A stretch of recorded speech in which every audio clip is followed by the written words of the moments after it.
Kautali railway bridge হুমকির মুখে, দুর্ঘটনার সংখ্যায় স্থানীয়দের। ব্রাহ্মণবাড়িয়া সদর উপজেলার কাউতলী রেলওয়ে ব্রিজের নিচ দিয়ে বেপরোয়া বালুবাহী বাল্কহেড চলাচলের কারণে যে কোনো সময় ভয়াবহ দুর্ঘটনার আশঙ্কা দেখা দিয়েছে। এই রেলওয়ে ব্রিজ দিয়ে প্রতিদিন ঢাকা চট্টগ্রাম, ঢাকা নোয়াখালী ও ঢাকা কক্সবাজারগামী অসংখ্য ট্রেন চলাচল করে। স্থানীয়রা আশঙ্কা প্রকাশ করেছেন, যদি কোনো বাল্কহেড ব্রিজের পিলারে ধাক্কা খায় তাহলে ব্রিজের মারাত্মক ক্ষতি হতে পারে এবং বড় ধরনের দুর্ঘটনা ঘটার সম্ভাবনা থেকে যায়।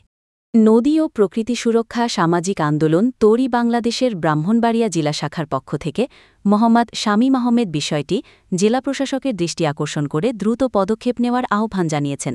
এ বিষয়ে স্থানীয় বাসিন্দা ব্রাহ্মণবাড়িয়া পৌর উলামা দলের আহ্বায়ক মাওলানা ইসহাক আল মামুন বলেন, আমরা প্রতিদিন এই দৃশ্য চোখে দেখি।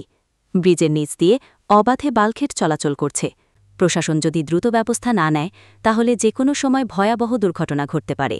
স্থানীয়রা দ্রুত কার্যকর ব্যবস্থা গ্রহণ করে রেলওয়ে ব্রিজকে সুরক্ষিত রাখার জন্য সংশ্লিষ্ট কর্তৃপক্ষ ও জেলা প্রশাসনের প্রতি জোর দাবি জানিয়েছেন। ঢাকা চট্টগ্রাম রেল যোগাযোগের একটি গুরুত্বপূর্ণ স্থান হল কাউতলী তিতাস নদীর উপরে রেল ব্রিজটি। সেই ব্রিজটি আমাদের মিনি বালুর ট্রলারের দেখা খেয়ে অতি দুর্বল হয়ে যাচ্ছে। তা আমরা প্রশাসনের দৃষ্টি আকর্ষণ করছি এবং জেলা প্রশাসক মহোদয়ের দৃষ্টি আকর্ষণ করছি। আপনারা অতি সত্যিই আমাদের এই রেল ব্রিজটি রক্ষার জন্য আপনারা গুরুত্বপূর্ণ ভূমিকা পালন করবেন, সে আশা রাখি। ভয়েস অফ ব্রাহ্মণবাড়িয়া 24 সংবাদে সারাক্ষণ।